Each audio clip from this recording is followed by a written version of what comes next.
Welcome to the channel, everyone. Hiro here from First Time Recycling, and today I'd like to go over some of my pre and post ride checks that I like to do on my bike after riding in the trail.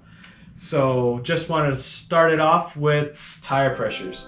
As you know, we've had countless flats on our rides, Alvin. But what I like to do is check the tire pressures. If it's low, I'll raise them, because a lot of the times when you're on the trail, you like to lessen the tire pressures to have more grip on the trails. So I will bring mine up to 40 psi, and then that depends on the rider's weight as well. I like it at 40, and I'll lower it to like maybe 30 because I have the e-bike. If I was just on a regular mountain bike, I'd probably go as low as 20.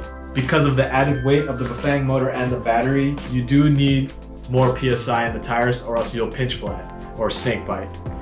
And that's no bueno. So another thing that I like to do is check the skewers. Make sure they're tight. Make sure the the rim is on there tight with the skewers, or quick release skewers, or through axles. Because at one time we were in Canyon Back Trail and we were doing the jumps, and I was noticing a sound. It wasn't the fork, and it wasn't like the rest of the bike, but it was the front tire. And I noticed that when we stopped, I just turned the through axle just a little bit, and I felt it move. So I'm like, whoa, that was loosening up. So after I timed it, we went back on another run, and then that sound went away. So that's something that, like, a lot of these checks we developed from experience of our rides. It's not like we used to just, all right, the bike's ready, let's go, and then we started having issues and this and that, and now we learned to check these things before our rides so we can have a less eventful or less issues on our rides, and instead we're just gonna have fun. So that's something to look out for. Next on the list is lubing your chain. If you frequently wash your bike after rides, especially after muddy rides, all the lube on the chain is gonna be, cleaned off. So especially if you ran through water like on our last episode. So I like to lube the chain. Unfortunately, on this bike now, the chain won't move with the back pedaling anymore. I have to put the bike on a stand and either throttle or pedal forward and lube the chain that way. Other than that, you just check to make sure things are tight. The bar, stem, just make sure it's tight. Just do a quick little turn. If it moves, then it's loose, so obviously tighten it. But if it doesn't move, then don't force it, because you don't want to go too tight on those. Especially brake levers. I don't like to go too tight on these, because if you crash, at least the brake lever will move down or move up, or however you crash, and it won't break off. If you have it too tight, it'll break off. So I had, on our last ride, my tensioner started loosening up, so it was being pulled in by the Bafang motor, and it caused a lot of slack on the chain. It's a quick fix and all, but if I knew to check that before the ride, then I wouldn't have that issue.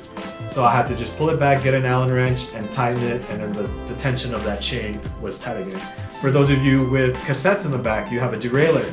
Same thing. You'll have a bolt or a screw here, Allen head screw, holding the derailleur on. Just check it real quick, tighten it. You don't want that loosening up or breaking off. Like in another episode that we had, my derailleur just went snap.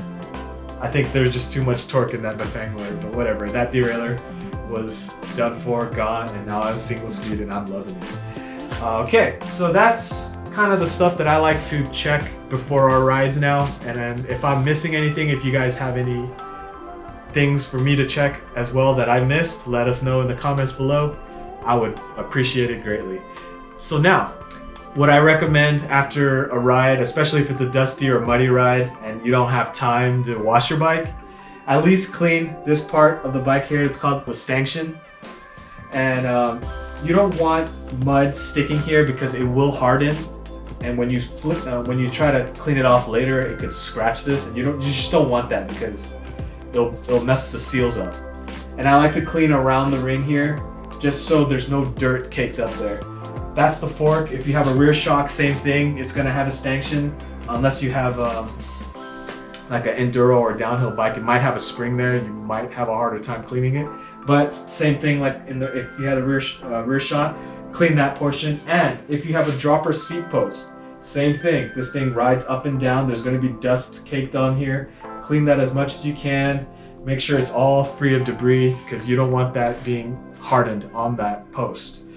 And so yeah, I mean, after those, then you can wash the bike whenever you want, because the rest of the bike, you know, who cares? It's a mountain bike. I mean, I don't care, at least. It's a mountain bike, so it's gonna get dirt all over, scratches and all here and there, so you can wash it later. But those are the most important to me, and that's what I do post-ride. Another thing, if you have a dropper seat post, if you leave it dropped like that and you leave it overnight or a week or however long, this is not good. This will add pressure inside of the cartridge, and it's just holding that pressure. So you can break seals and things can malfunction. Always raise it up and store it that way. That way it'll last longer. And yeah, that would be the post-ride check and things that you need to look out for when you're done riding.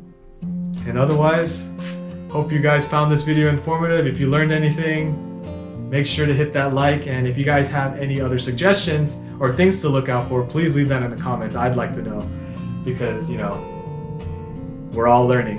All right, so stay tuned to our next episode. Hopefully we will be able to ride. Sorry we weren't able to ride this week. We had a lot going on. I had to buy another car so we can actually load our bikes in the car and go outside of San Fernando Valley. I've been wanting to travel outside of San Fernando Valley to show you guys all the other trails that I've been waiting to go to. And Alvin, he's working on another project car for our other channel that I'm gonna go over there and help him out with it right now. So yeah, hopefully you guys enjoyed. Stay tuned till next time. Peace. Thanks for watching. Woo!